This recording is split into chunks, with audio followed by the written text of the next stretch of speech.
जी guys की हाल चाल है ठीक ठाक हो। उम्मीद करता मेरे सारे दोस्त ठीक ठाक होंगे।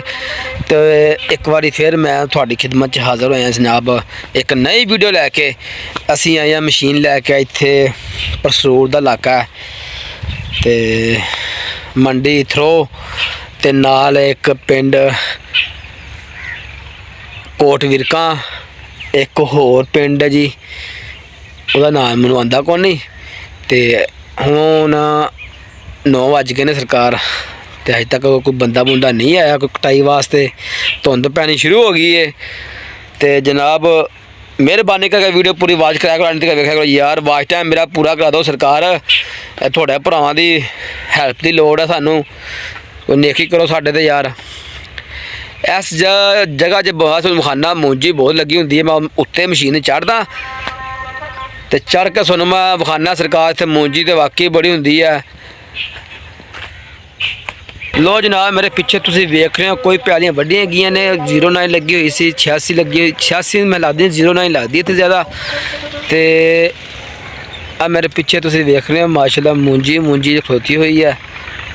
तो जनाब इस इलाका मूंजी वास्ते बड़ा बेस्ट है मशीनों वास्ते। जनाब मूंजी किन्नी खड़ी हुई है इत्थे तुसी चेक करो भाई।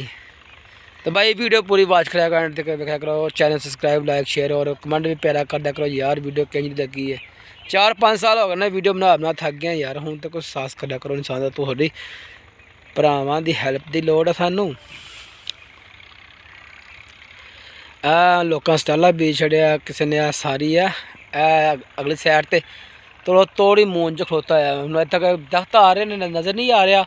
इस वास्ते मैं थोनू इंशाल्लाह अगे जब कटाई करांगे शुरू करांगे फिर थोनू एक छोटा जिहा व्यू विखावांगे। तो अपनी मशीन माशाल्लाह तैयार कर ली असी, फिल्टर शिल्टर साफ कर ग्रीस करके ओके शोके सुबह उठी तो नमाज पढ़ी दे अल्लाह याद करी दे। तुम वेख्यो हैल्परां दे कम्म वेखे ने दाथरी इत्थे रख गया है एक गिर जानी सी बाद चों फिर इन्हें कहना सी दाथरी लिया के नवीं दो सानू सरकार। लो असी साम दिन्ने आं ओहदी नवीं क्लास लावांगे। अपना टूल है ये रख दें। लो जनाब अपनी मशीन हो गई रेडी। लो जनाब लो मैं चला उत्थे मुंडा ही लैके ड्राइवर आई ड्राइवर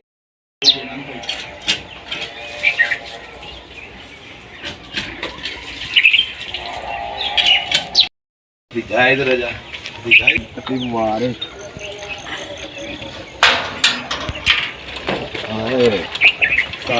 फिर चलो पकड़ो चारा मार तो बड़ा लग रहा है।